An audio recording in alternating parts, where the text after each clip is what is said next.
Hello Gemini, Sun, Moon, Rising, and Venus signs. Kamusta kayo? Sana po'y nasa mabuti kayong kalagayan. Welcome back po sa Star Tarot. Kung bago kayo rito, welcome din kayo. Thank you sa inyong support. I truly appreciate it. God bless you all. Tignan natin ang mga messages ni Gemini. Ang mensahe po ninyo ay patience. Ayan. So, parang Gemini, parang na-pick up ko dito, there's a long way to go para sa inyo, no?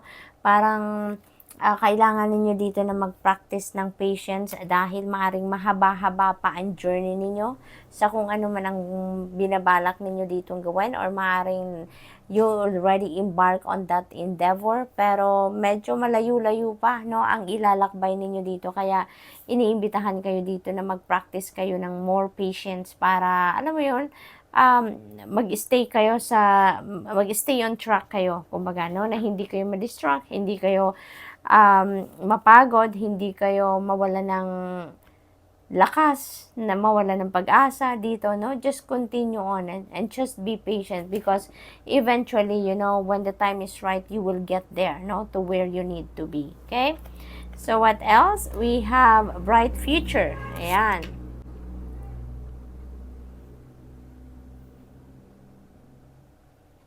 Sa kung ano man ang pinagpaplanuhan ninyo ngayon, Gemini, kung ano man yung ginagawa ninyo sa ngayon, looks like, you know, there is a bright future ahead of you, no?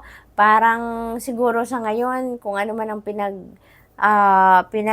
hahandaan ninyo, no, para doon yun, no, sa inyong talagang magandang buhay, no, na naghihintay din sa inyo. So parang kung ano ang inyong plano sa ngayon, that is going to lead you towards a bright future para sa inyo. So continue on with that, Gemini, no? Yun ang napipick up ko dito, parang siguro sa mga pagpaplano ginagawa ninyo ngayon, pag-strategize ninyo, no, talagang ano kayo, divinely guided kayo. So, yun ang napipick up ko dyan. Kaya kung ano man yan gagawin ninyo, continue on with that, focus on that, no, and follow the guidance of the divine. Nang sa gayon, talagang papunta kayo dito sa inyong bright future. What else? We have dreaming, and be aware of your dreams. Now, Gemini, be aware of your dreams. Dito naman, siguro may mga divine guidance din kayo na natatanggap dito through your dreams. Kaya it is also very important for you to pay attention, no, to the elements na napanaginipan ninyo, and kung naaalala nyo pa yan, no, pagising ninyo, make sure na isulat nyo po yan. Write them on paper, and when you have the time para i-decode ninyo yan, i-google ninyo yan, tignan nyo po kung ano yung ibig sabihin, no, ng mga elements na yan. So tignan nyo po kung ano yung ibig sabihin nun, because that will be your reference, no, that will be your guide, no. Kung ano mga ibig sabihin nun, yun ang mga gabay ninyo on how you're going to navigate your circumstances, no. So let's see kung ano pa ang mensahe para sa inyo. Naku, naglalaglaga na.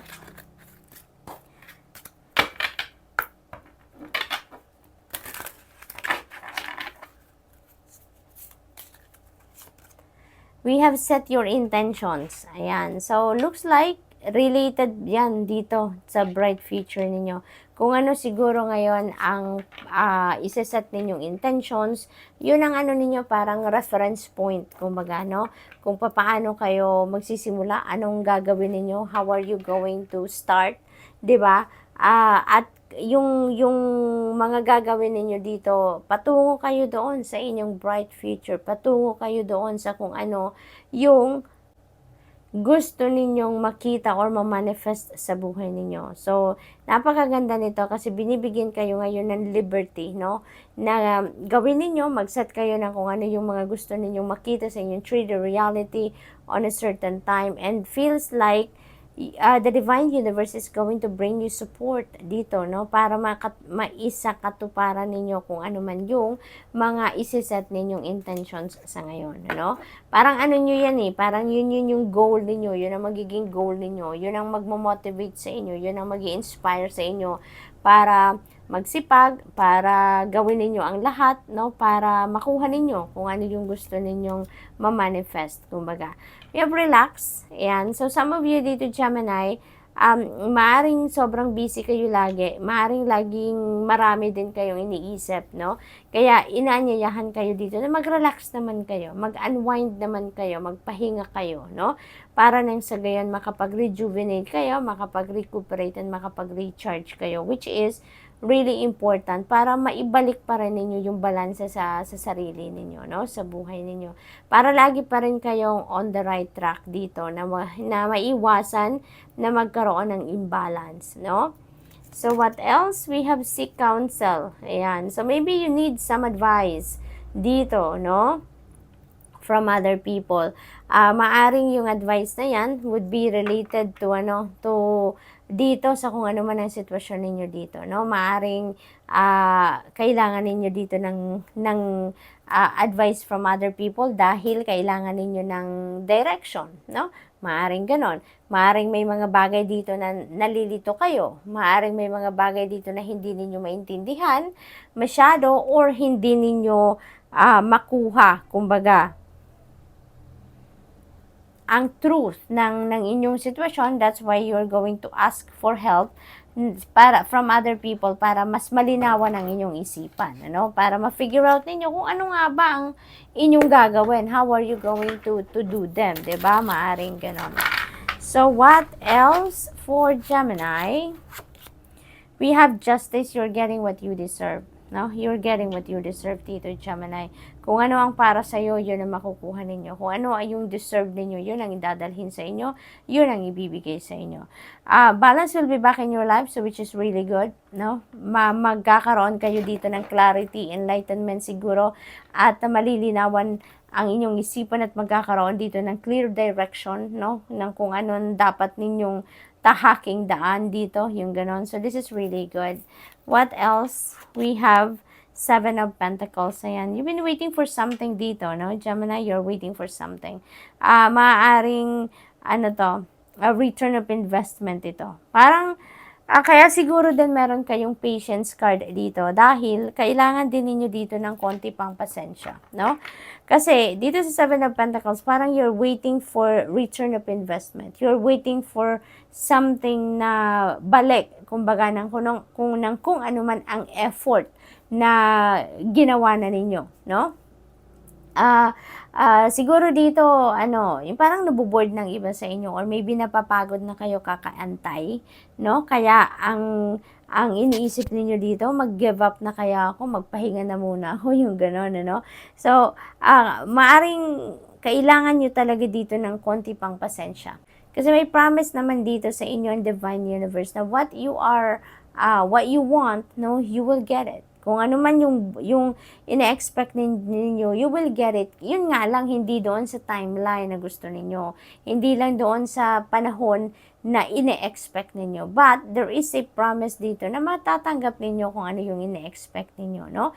You just need to be a little more patient pa. You just need to siguro step back ka muna ng konti dito sa kung ano man ang pinagfo-focusan ninyo dito para makapag-re-evaluate din naman kayo ng inyong sarili, no? Tignan din ninyo, baka akala nyo lang nagawa nyo na ang lahat, pero maaring madiskubre ninyo dito na hindi pa pala, hindi ba? Meron pa pala kayong mga kailangan gawin, and who knows, yun na lang ang kulang, no? Yun na lang ang makakapuno doon sa inyong puzzle, no? Yun ang missing piece na lang pala, 'di ba? So, what else? We have Six of Swords. Ayan. So, you are moving on dito. Moving on. Moving forward with your life. No? You are heading towards happiness. You are heading towards fulfillment. You are heading towards satisfaction dito. Peace. Yung ganon. Kasi manggagaling kayo dito sa isang parang masalimuot na sitwasyon. And you are choosing your happiness and peace and sanity dito and safety, no? Kaya maganda to kung saan kayo papunta, no? Dito sa Six of Swords energy. doon kayo magiging masaya na. Doon kayo sa tingin ninyo, mararanasan ninyo ang tranquility, ang peace, no? Which is what you really need right now. Kasi parang napagod kayo dito sa paghihintay ng pagkakataon na maaring mabago pa kung ano man ang sitwasyon ng panggagalingan ninyo dito, no? Kasi kung saan kayo manggagaling dito, yung sitwasyon ninyo has been very unhealthy, no?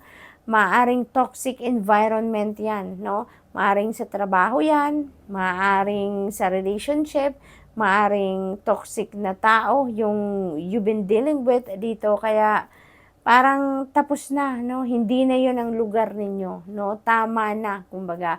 Kaya magde-decide kayo na mag-move on na from that situation, no? So, there could be travel as well dito, Gemini. Maaring meron ditong pagbabiyahe, relocation, no? Change of residence, maaring ganon. Or change of job, yung ganon. So, good luck, and that's all I have for you for the week. Thank you for watching Love and Light. Namaste.